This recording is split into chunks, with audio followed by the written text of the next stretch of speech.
Hey everyone, in today's video, I'm going to tell you the best places to live if you get most or all of your income from Social Security.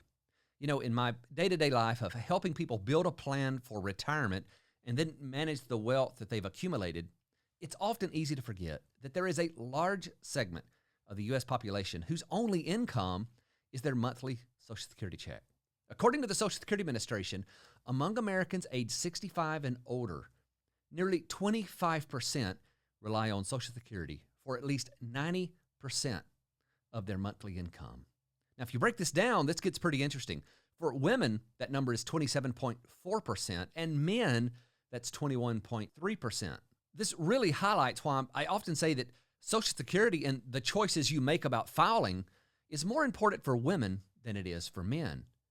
When you break this down further by marital status, you see that 18.7% of married people rely on Social Security for 90% of their income, and 32.6% of unmarried people rely on Social Security for at least 90% of their income. There's no two ways about it. That's a lot of people who rely on Social Security alone to make ends meet. And for these people, the choice of where they live can make a big difference on how far that monthly check will stretch.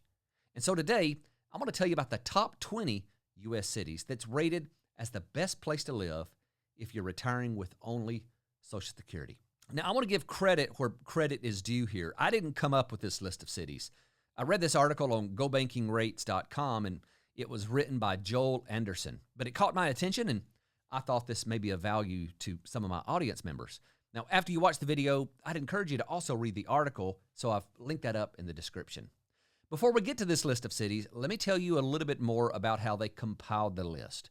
They used 3 data points to determine a city's ranking. They looked at a cost of living score, a livability score, and median rent. Their cost of living scores come from Sperling's Best Places. Sperling compares the overall prices of goods and services between different areas of the United States. The national average cost of living score is 100. So if a city has a score of 120, that means that it's 20% higher to live there than the national average. If the score is 80, then it's only 80% of the national average. The livability index comes from Area Vibes. This score is created using an algorithm that takes into account dozens of characteristics in 7 different categories, including nearby amenities, cost of living, crime rates, employment, schools, housing, and user ratings. If you go to their site, they'll even let you customize the settings across these 7 categories for things that are important to you. For example, if you're retiring and you don't really care about the education score in a city, you can turn it down to not important. I thought that was pretty cool. I didn't even know about this site until I read this article.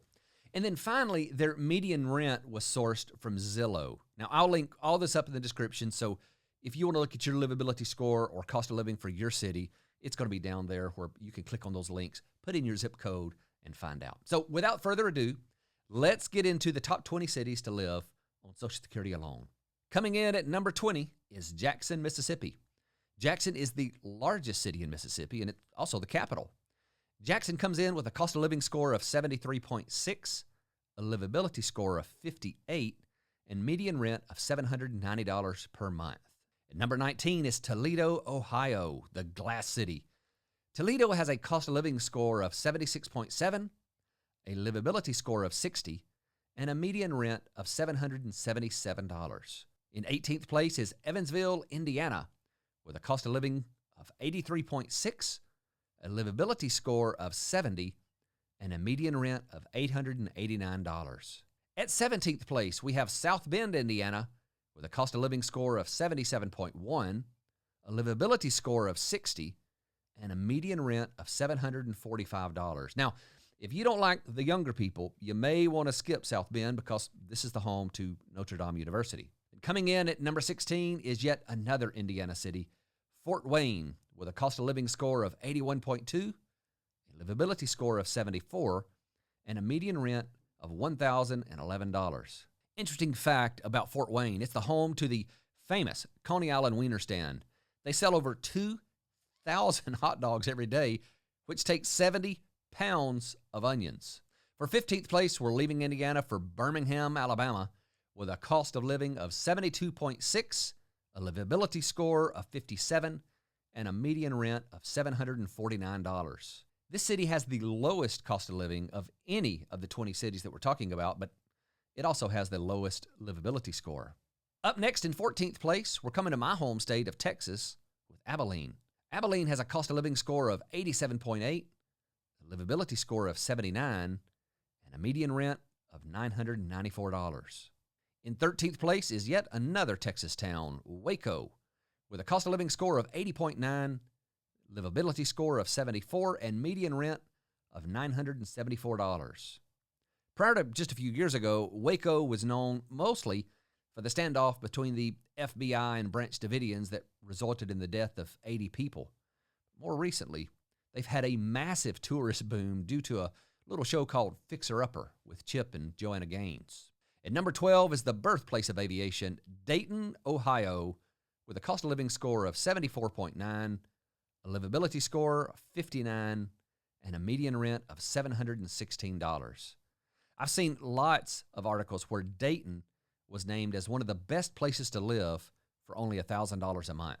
Number 11 on our list is McAllen, Texas, with a cost of living score of 80.9, a livability score of 82, and median rent of $1,146. Of all the cities on the list, McAllen has the highest livability score. When I was growing up, I lived in a city just an hour or so away from McAllen, and if you've never been to the lower Rio Grande Valley, it's not what you'd expect in Texas. It has some of the best citrus fruit I've ever tasted. I'm sure those folks from Florida may disagree with me, but at least I remember it being fantastic. Up next at number 10 is Erie, Pennsylvania, on the shores of Lake Erie, with a cost of living score of 81.5, a livability score of 71, and a median rent of $859. The number 9 spot goes to Lynchburg, Virginia, in the foothills of the Blue Ridge Mountains. They have a cost of living score of 85.8, a livability score of 79, with median rent of $949. And for number 8, we're coming back to the Longhorn State with Killeen, Texas. This is the home of Fort Hood. Killeen has a cost of living score of 78.8, a livability score of 74, and a median rent of $934. In 7th place is yet another Texas town, El Paso, with a cost of living score of 83.6, a livability score of 80, and median rent of $987. It used to be known as the six-shooter capital because of its wild and woolly past during the railroad expansion, but I suppose that's not necessarily good for business, so now it's known as Sun City. It's also the boot-making capital of the world, with some of the biggest boot brands calling El Paso home. Up next, we have Akron, Ohio, with a cost of living score of 79, a livability score of 69, and a median rent of $751. At number 5, we have Terre Haute, Indiana, with a cost of living score of 79.4, a livability score of 72, and a median rent of $711. This one is interesting because the cost of living is low, yet the livability rating is actually pretty high.